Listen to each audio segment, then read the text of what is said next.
Hi there. In this video, we will cover stock transfers. If you have a TechMan multi-site, you are able to transfer stock between each site.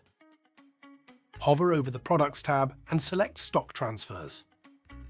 From here, we can search for previous stock transfers by transfer status or creation date. The transfer statuses consist of created, in progress, dispatched, goods received, and cancelled.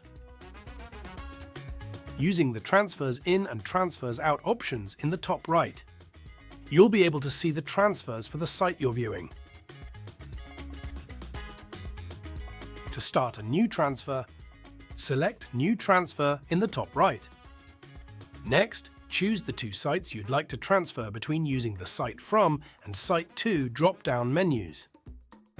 We can also enter a requested delivery date and estimated delivery date. Now, let's add the product we'd like to transfer.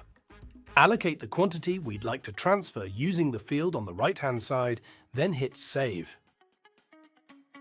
Next, we'll see the Stock Transfer Details screen with the information of the transfer, along with the option of adjusting the status from created. Additionally, we can receive in the quantity of the product using the drop-down menu on the right-hand side, followed by saving the stock transfer. Thanks for watching. For further assistance, feel free to visit our help center to reach out to our support team. We're always here to help.